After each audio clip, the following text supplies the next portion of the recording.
투자 판단의 최종 책임은 투자자 본인에게 있습니다. 안녕하세요, 청취자 여러분.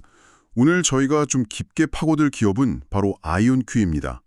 최근 한 달 동안 주가가 60% 넘게 뛰면서 아주 뜨거웠죠. 네, 정말 시장에 관심이 집중됐습니다. 특히 그 주가 순자산 비율, PBR이라고 하죠. 이게 17.8배나 된다는 점이 눈에 확 들어오는데요. 네, PBR 17.8배. 상당히 높은 수치죠. 이 순자산이라는 게 이제 회사의 총 자산에서 부채를 뺀 장부상 가치인데 이게 17.8배다. 이게 과연 합리적인 기대감인지 아니면 좀 과열된 거품인지 다들 궁금해하실 것 같아요. 그렇죠. 충분히 그럴 수 있습니다. 저희가 오늘 아이온큐의 기술력부터 비즈니스 모델, 또 시장 상황이랑 재무 상태까지 좀 다각도로 분석한 자료들을 가지고 왔습니다.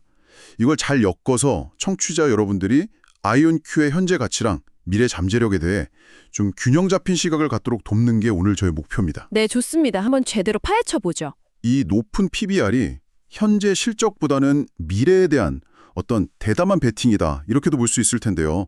그 근거가 뭔지 또 어떤 위험이 있는지 한번 살펴보겠습니다. 자, 그럼 먼저 17.8배라는 PBR 이거부터 좀 짚어보죠. 네, 자료를 보니까 미국 기술산업 평균 PBR이 한 1.9배 정도 되고요. 동종업계 평균도 13.2배 수준이라고 나오네요. 네, 비교해보면 확실히 아이온큐가 높죠. 그렇죠. 17.8배면 전통적인 가치평가 기준으로만 보면 그냥 딱 고평가 아닌가 이런 생각이 들기 쉬울 것 같아요. 있어요. 근데 이게 아이온큐 같은 성장 기술주, 특히 양자 컴퓨팅처럼 아직 산업 자체가 막 시작하는 단계에 있는 기업들에는요. 전통적인 PB 잣대만 들이대기는 좀 부족할 수 있다는 거죠. 어떤 점에서 그런가요? 여기서 말하는 순자산의 의미를 좀 다르게 봐야 하거든요. 예를 들어 일반 제조업체라면 공장 설비나 재고 같은 유형 자산이 중요하겠지만요. 아이온큐 같은 회사는 핵심 자산이 눈에 보이지 않는 R&D 투자, 그리고 그 결과물인 지적 재산, 그러니까 기술력이란 말이죠. 그러니까 장부에는 다 안 잡히는 무형의 가치, 미래 기술 가치가 중요하다. 이 말씀이시군요. 바로 그겁니다. 이게 회계 장부상 가치에는 온전히 반영이 안 되는 경우가 많아요. 그래서 시장은 아이온큐의 현재 재무 상태 그 자체보다는 그들이 가진 그 기술력, 이게 미래에 가져올 어떤 퀀텀 점프, 그런 걸 기대하는 거죠. 양자 컴퓨팅이 상용화됐을 때 얻게 될 시장 지배력이나 수익성, 이런 기대감을 현재 주가에 미리 반영하고 있다고 봐야 해요. 그럼 17.8배는 그 엄청난 미래 기대감이 꽉 압축된 수치다 이렇게 해석할 수 있겠네요? 네, 저는 그렇게 보고 있습니다. 그러면요, 시장이 이렇게까지 기대를 거는 아이온큐만의 구체적인 매력 포인트는 뭘까요? 분명히 뭔가 다른 데랑 다른 게 있겠죠. 네, 있죠. 크게 몇 가지로 볼 수 있는데요. 첫 번째는 역시 기술적인 차별성입니다. 기술적 차별성. 네, IBM이나 구글 같은 큰 회사들은 주로 초전도 큐비트 방식을 쓰잖아요. 그렇죠. 많이 들어봤습니다. 근데 아이온큐는 좀 다른 길을 가요. 이온 트랩 방식을 씁니다. 이온 트랩. 이게 구체적으로 뭐가 더 좋다고 평가받는 건가요? 이온 트랩 방식의 가장 큰 장점 중 하나가요. 큐비트 자체의 안정성이 높고 오류율이 낮다는 점이에요. 안정성과 낮은 오류율? 네, 양자 컴퓨터라는 게 워낙 민감해서 작은 외부 자극에도 오류가 생기기 쉽거든요. 근데 이온 트랩 방식은 상대적으로 더 정확한 계산 결과를 얻을 잠재력이 크다고 보는 거죠. 정확성이 높다는 건 정말 중요하겠네요. 양자 컴퓨터의 신뢰도랑 직결되니까. 또 다른 장점은 없나요? 또 하나 중요한 게 그 초전도 방식은 아주 낮은 온도, 극저온 환경이 꼭 필요하잖아요. 네, 맞아요. 엄청난 냉각 시설이 필요하다고 들었어요. 그렇죠. 근데 이온 트랩 방식은 상온, 그러니까 일반적인 온도에 가까운 환경에서도 작동이 가능하다는 거예요. 상온에서요? 그건 정말 큰 차이인데요. 네, 이게 뭘 의미하냐면 거대한 냉각 장치 없이 시스템을 운영할 수 있다는 뜻이고요. 결과적으로 시스템 구축이나 운영 비용을 확 줄일 수 있고 나중에 시스템 규모를 키울 때 그러니까 확장성 면에서도 훨씬 유리하다는 거죠. 와, 운영 비용 절감의 확장성까지. 상용화를 생각하면 이건 정말 큰 이점이겠네요. 맞습니다. 관련해서 최근에 좀 재미있는 소식도 있었던 것 같은데요. 네, 그 가시광선 레이저 파장을 통신에 쓰는 파장으로 바꾸는 기술 시연에 성공했다는 발표가 있었죠. 네, 봤습니다. 그게 어떤 의미가 있는 건가요? 이게 왜 중요하냐면요. 개별 양자 컴퓨터들을 서로 네트워크로 연결해서 성능을 확 끌어올리는 이른바 양자 인터넷 구축 가능성을 보여주는 거거든요. 양자 인터넷이요? 네, 어쩌면 아이온큐가 이 분야에서 경쟁사들보다 기술 로드맵상 한 발 앞서가고 있다는 신호일 수도 있다. 뭐 이렇게 해석할 여지도 있는 거죠. 흥미롭네요. 기술적인 우위 가능성 말고 또 다른 강점은 뭐가 있을까요? 비즈니스 모델도 좀 독특하다고 들었는데요. 맞아요. 아이온큐는 단순히 엄청 비싼 양자 컴퓨터 하드웨어를 파는 데만 집중하는 게 아니에요. 아마존 웹 서비스나 마이크로소프트 애저 같은 클라우드 플랫폼을 통해서요. 양자 컴퓨팅 파워를 필요한 만큼 빌려 쓸 수 있게 하는 서비스를 제공합니다. 아, 클라우드로 빌려 쓴다. 네, 이걸 서비스형 양자 컴퓨팅, 줄여서 큐카스라고 부르죠.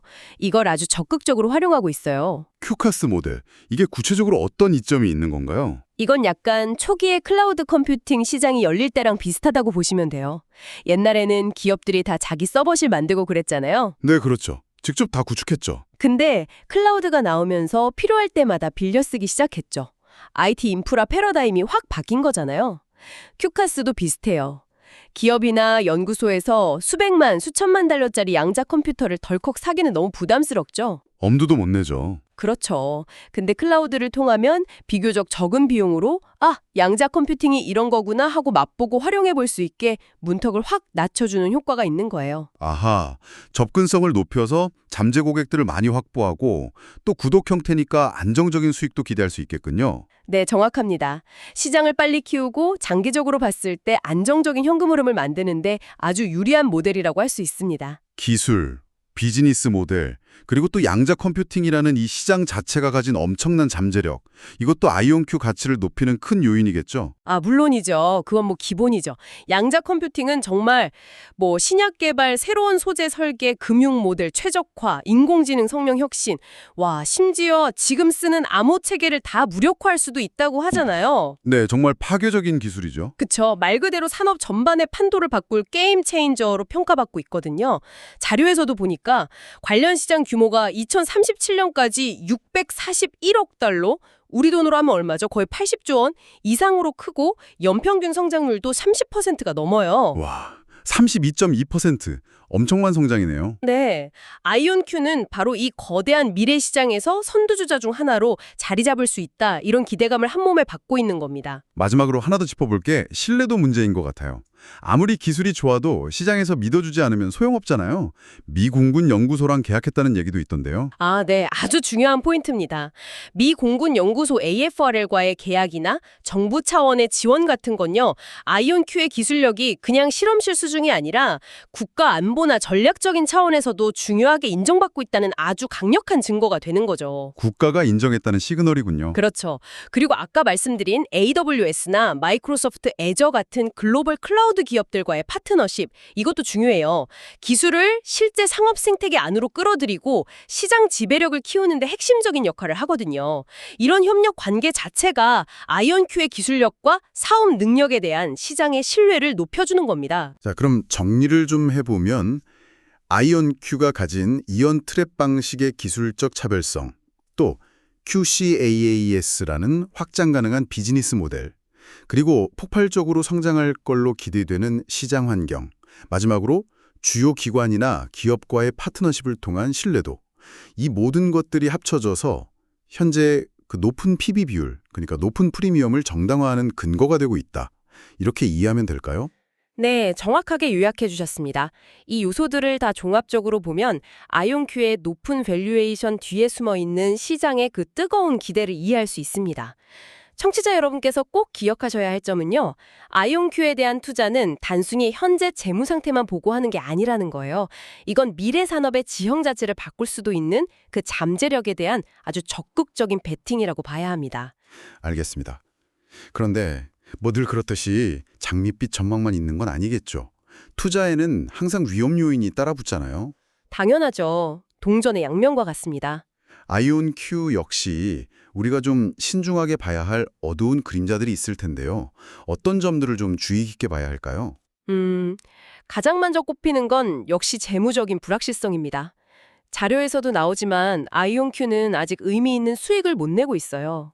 네, 아직 적자 상태죠. 그렇죠. 오히려 그 최첨단 기술 개발하려면 돈이 엄청 들잖아요. 막대한 연구개발비 투자 때문에 계속 영업 손실을 보고 있는 상황입니다. 수익은 없는데 계속 돈은 써야 한다.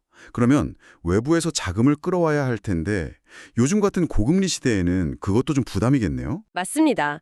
계속 성장하려면 외부 투자 유치나 추가 자금 조달이 꼭 필요한데요. 금리가 오르거나 경기가 안 좋아질 거란 우려가 커지면 아이온큐 같은 기술 기업들은 자금 조달 비용이 높아지거나 아예 돈 구하기가 어려워질 수도 있어요. 그래서 지금 가진 현금이 얼마나 빨리 줄어드는지, 앞으로 안정적으로 자금을 조달할 능력이 있는지 이런 걸 계속 지켜봐야 합니다. 이게 중요한 관전 포인트예요. 그렇군요. 기술 자체의 완성도나 그걸로 실제 돈을 버는 상업화 과정에서의 어려움은 없을까요? 기술 시험 성공이랑 비즈니스는 또 다른 문제잖아요. 그게 바로 두 번째 핵심 위험 요인입니다. 아주 날카로운 지적이세요. 양자 컴퓨터가 특정 문제에서 기존 컴퓨터보다 훨씬 뛰어나다는 걸 양자 우위라고 하죠. 이걸 실험실에서 보여주는 거랑요. 이걸 실제 산업 현장의 문제를 해결하는 데 적용해서 기업들이 이건 돈 내고 쓸만하다 이렇게 느끼게 만드는 상업적 가치를 창출하는 건 이건 전혀 다른 차원의 문제거든요. 구체적으로 어떤 기술적인 혹은 상업적인 허들이 아직 남아있는 건가요? 예를 들면요. 양자 계산 과정에서는 오류가 필연적으로 발생하는데 이걸 실시간으로 딱 잡아내서 고치는 대규모 오류 정정 기술이라는 게 있어요. 이게 아직 완성 단계가 아닙니다. 오류 정정 기술. 네. 그리고 또 양자 컴퓨터의 그 강력한 성능을 제대로 써먹어서 기존 방식으로는 아예 불가능했던 혁신적인 가치를 만들어내는 거. 소위 킬러 애플리케이션이라고 하죠.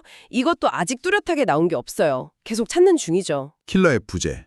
만약에 이런 기술 개발이나 상업화가 시장이 기대하는 것보다 자꾸 늦어진다. 그러면 높은 기대를 안고 투자했던 사람들이 실망해서 막 던질 수도 있겠죠. 그럴 위험이 있습니다. 경쟁 환경도 만만치 않아 보이는데요. 아까 IBM, 구글 같은 큰 회사들도 말씀하셨잖아요. 네, 맞아요. 세 번째 위험 요인이 바로 그 거인들과의 경쟁입니다. 양자 컴퓨팅 시장은요, IBM, 구글, 마이크로소프트는 물론이고 수많은 스타트업들, 또 각국 정부 차원의 연구 프로젝트까지 정말 그야말로 총성 없는 전쟁터예요. 정말 치열하군요. 네, 이 경쟁자들은 돈도 많고 전 세계 최고의 연구 인력들을 데리고 아주 공격적으로 투자하고 있거든요. 아이온큐가 이온 트랩 방식에서 기술적으로 앞서 있다고 해도 이 치열한 경쟁 속에서 계속 리더 자리를 지키고 시장을 먼저 차지하는 거 이거 절대 쉬운 도전이 아닙니다. 마지막으로 투자자 입장에서는 제일 신경 쓸 수도 있는 부분인데 주가 변동성 문제도 있지 않나요? 그렇죠. 빼놓을 수 없죠. 네 번째 위험 요인은 바로 극심한 주가 변동성입니다. 아이온큐처럼 아직 확실한 실적보다는 미래 성장 가능성에 대한 기대로 주가가 움직이는 기술주는요.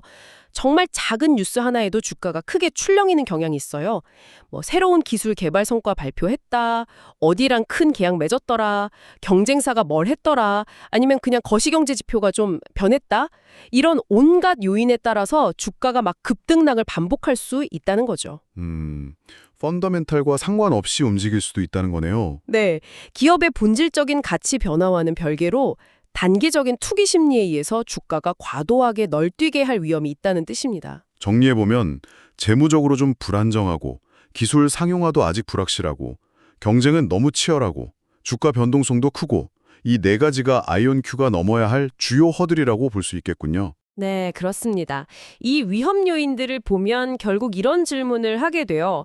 과연 아이온큐가 이 복합적인 기술적, 재무적, 경쟁적 과제들을 다 잘 헤쳐나가서 지속 가능한 성장을 할 수 있을까 하는 거죠.